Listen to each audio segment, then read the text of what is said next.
소리야 그게? 헐, 이혼한 거 아니었어? 아니 이혼한 것도 아닌데 네 남편은 왜 그런 짓을 하는 거지? 이상하네? 그런 짓이라니? 나 모르게 뭐 진행되는 일이 있기라도 한 거야? 라고 물어보자 그 친구가 자기가 들은 이야기를 제 딸에게 말해준 거였어요. 자기 친구가 네 남편이 근무하는 한의원에 교통사고로 입원해서 침치료 받고 있는데 입원하고 밤에 이제 물 마시러 나갔다가 네 남편이 거기 여자 이혼한 부원장이랑 작은 방에서 신음소리 내면서 이상한 짓 한 거를 봤다고 말을 하고 그 찰나를 문틈 사이로 찍은 거랍니다. 제 딸은 그 사진 보여달라고 했고 딸은 그걸 보고서 거의 기절할 듯이 놀라고 큰 충격을 받은 거였어요. 진짜로 그 사진 안에 몸을 섞고 있는 남녀는 제 사위와 의문의 여자였기 때문입니다. 정말 전 남편이랑 내 사이가 똑같은 일을 하는구나 하면서 속이 부글부글 끓어오른 저는 참을 수 없는 분노를 느꼈고 바로 사위에게 찾아가서 힘껏 뺨을 내리쳤습니다. 자네가 그러고도 사람이냐고, 사람이라면 절대로 해서는 안 될 행동을 그렇게 뻔뻔하게 할 수 있냐고 하면서요. 사위는 눈을 동그랗게 뜨고 그게 무슨 말이냐고 하면서 저에게 말했고 저는 딸에게 받은 그 불륜 사진을 사위의 얼굴 앞에 내보이면서 입이 두 개라도 말할 수 있겠냐고 하면서 소리를 질렀어요.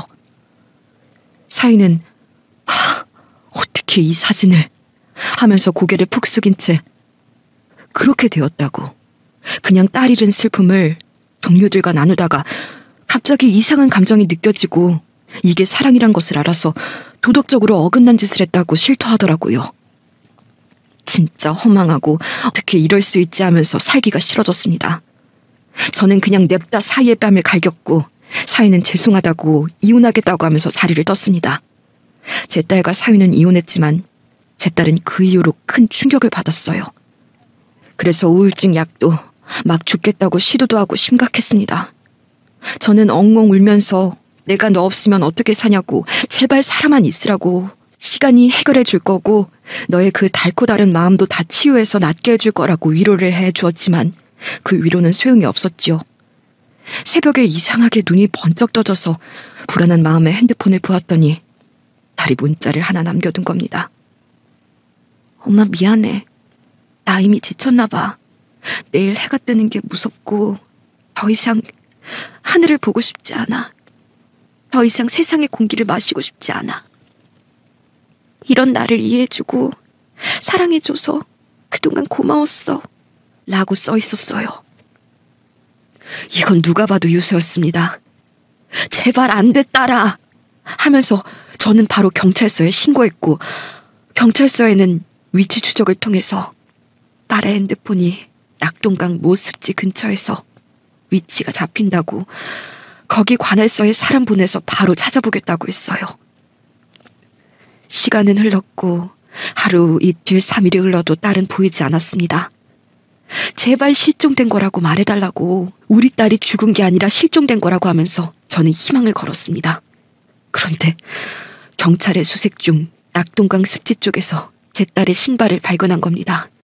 경찰은 여기서 빠져 죽은 것 같은데 아무래도 이곳이 습지고 낙동강 쪽이니까 시체가 떠내려가거나 혹은 밑으로 들어갔을 가능성이 있다고 시간도 많이 흐르고 부패 가능성도 배제할 수 없다고 말한 겁니다. 마음의 준비를 하시는 게 좋을 것 같다고 살아있을 가능성은 없다고 저에게 말하더라고요. 신발까지 발견된 이상 뭐 더 이상 저희도 할 수 있는 게 없다고 거의 경찰 100명을 풀어서 찾아봤지만 아무것도 발견된 게 없다고 말하는 겁니다. 절망이었어요. 죽었다면 시체라도 발견해야 하는데 시체도 발견하지 못하고 엄마 마음은 그냥 다 들어가는 거죠. 인생이 언제부터 이렇게 허망했던가? 왜 나와 내 딸의 인생은 안녕하지 못하고 저승을 떠돌아다니는 망자처럼 불안한 건가 하면서 심한 우울증에 빠진 저는 절에 들어갔습니다. 거기서 사람도 안 만나고 거의 밥도 먹지 않은 채 죽음을 기다리는 사람처럼 살았어요. 그러다가 절에 더 이상 묵을 돈도 없어진 저는 죽을 용기도 없어서 서울로 다시 올라가 단칸방에서 간신히 국가 보조금으로 목숨을 떼었습니다. 그러다가 술을 냅다 마시고 저는 딸이 실종된 그 낙동강으로 무작정 갔어요. 나도 죽은 딸 따라서 가려고요. 낙동강 습지에 도착해서 죽으려고 하는데 불이 다 빠져서 도저히 제가 죽을 수가 없더라고요. 하늘은 왜 죽고 싶은 사람도 마음대로 죽지 못하게 하는 거냐고 하면서 원망했습니다. 그런데 그때 습지 안쪽에서 어떤 물체가 꿈틀거리는 겁니다. 뭐야?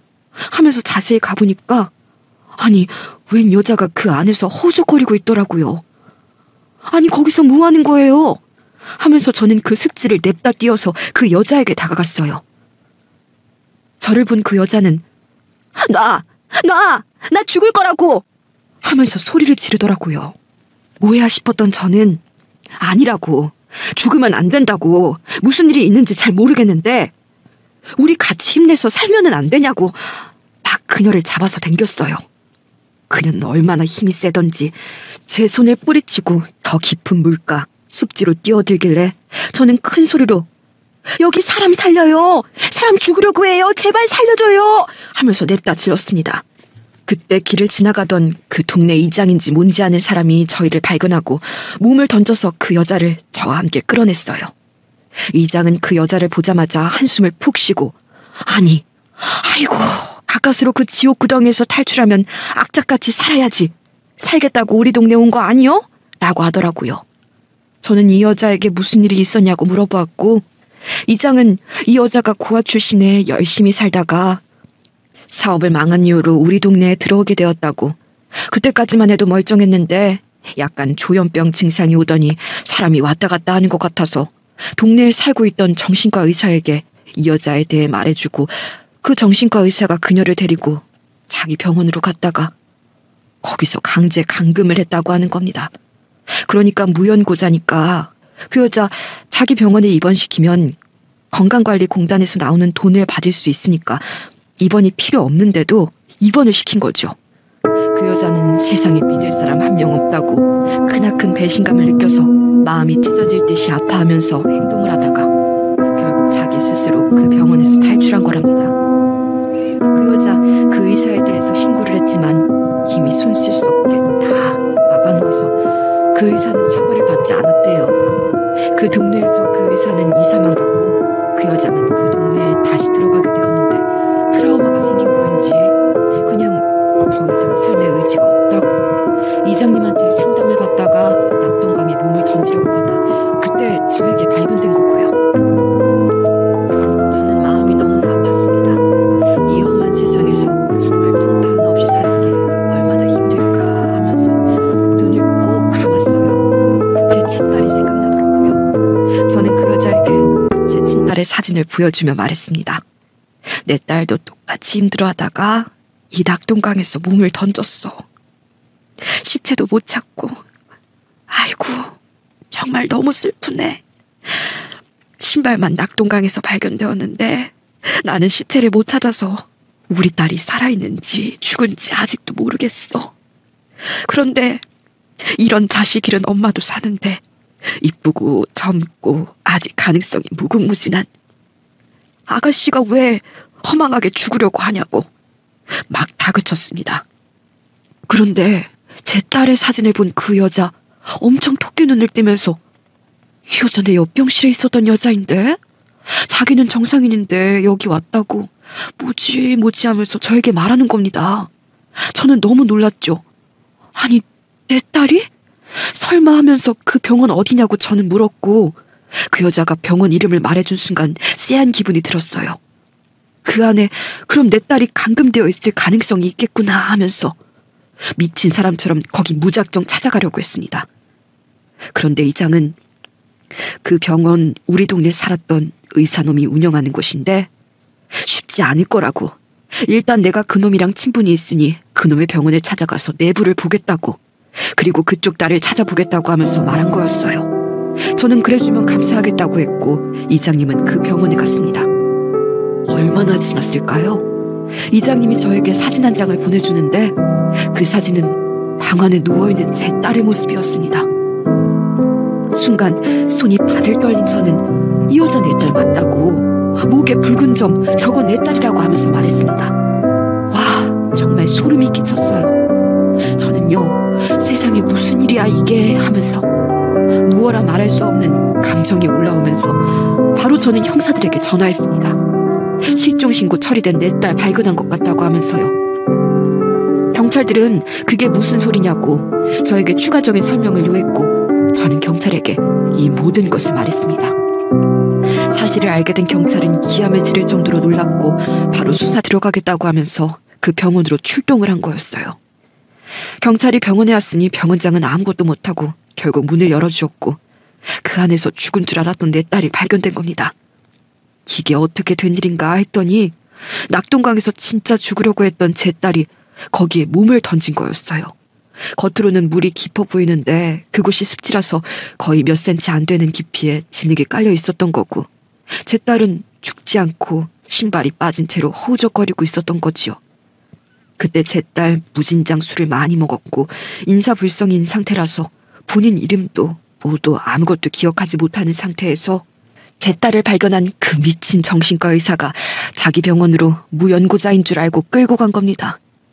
제 딸 연기 연습하느라 지문이 다 다를 정도였으니 신원 확인도 못하고 그렇게 병원에 끌려간 겁니다. 아이고, 뭔 이런 일이 다 있나 싶었죠. 그런데 이제 공단에서 돈을 받으려면 그 사람 신원이 필요한데 제 딸이 말을 안 해주고 자기 정상인이라고 주장하니까 안 그래도 자기 비슷한 사건으로 고소당했는데 이번에 또 이 여자가 밖에 나가서 자기를 고소하면 자기 진짜 감옥 갈 수도 있으니까 안 되겠다 하고 제 딸을 거기서 강제로 감금한 거예요. 옥장이 무너지고 속에서 천불이 났죠. 아니 왜 이런 일이 발생한 건지 내 딸이 무슨 죄가 있어서 하면서요. 사건의 중대성을 파악한 경찰은 바로 구속영장 청구를 했고 바로 그 의사는 구속되었습니다. 그리고 제 딸은 대학병원으로 가서 검진을 하고 상담을 받았어요. 정신적으로 극도로 예민하고 불안정한 상태라고 하면서요. 마음이 아팠죠. 우리 딸 그 누구보다 성실하게 착하게 살았는데 어떻게 이런 일이 발생한 거지 하면서 마음이 아팠습니다. 그래도 딸은 저에게 말하더라고요. 엄마, 나 이번 일을 마냥 나쁜 일로만 생각 안 하려고 사는 게 싫어서 죽으려고 몸을 내던진 내게 누군가 새로운 삶을 살 수 있게 만드는 계기를 준 거라고 나는 생각해. 그래서 나 지금 행복해. 감금되었다가 일상을 되찾았으니까 이보다 더 좋은 일이 없다? 정말로 엄마 덕분에 이렇게 엄마 얼굴도 볼 수 있고 나 이제 힘내서 살 거야. 남자 때문에 눈물 흘릴 일도 없을 거고 또 남자가 뭐라고 내 자신을 깎아내리고 그런 짓도 절대 안 할 거야. 알겠지 엄마? 나 이해해주고 기다려주고 찾아줘서 정말 고마워. 이제 우리 힘 합쳐서 잘 살아보자. 라고 하면서 저를 꼭 안아주더라고요. 저는 우리 딸이 살아있었구나. 이건 기적이야 하는 마음에 너무나 정말 벅찼습니다. 그 의사놈은 걔놈 자식은 징역형을 받았고 의사 면허도 박탈당했습니다. 그리고요, 제 딸은 다시 학교에 재적 처리되었지만 재입학 절차를 통해서 지금은 학교 다니고 다시 자기의 꿈을 찾기 위해서 한 걸음씩 내딛고 있네요. 저는 그런 딸이 너무나 자랑스럽고 좋습니다. 내 딸만큼 이렇게 강인한 사람은 또 없다고 생각하고 있습니다.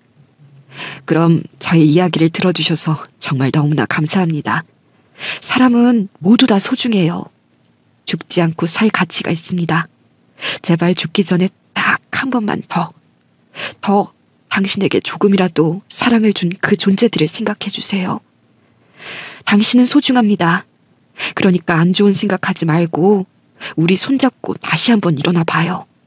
제가 간절하게 기도하겠습니다. 당신의 미래와 안녕을요. 그럼 오늘도 우리 한번 잘 살아보아요. 저처럼 힘들게 살았던 사람도 힘내서 지금 이렇게 당당하게 살고 있으니까요. 제가 당신의 삶을 응원하겠습니다. 묵묵히 뒤에서 응원하겠습니다. 그럼 사연 여기서 마치겠습니다. 정말로 너무너무 감사합니다. 삭막한 세상이지만 우리 서로 도우고 사랑하고 연대하면서 살아요. 그럼 여기서 끝내겠습니다.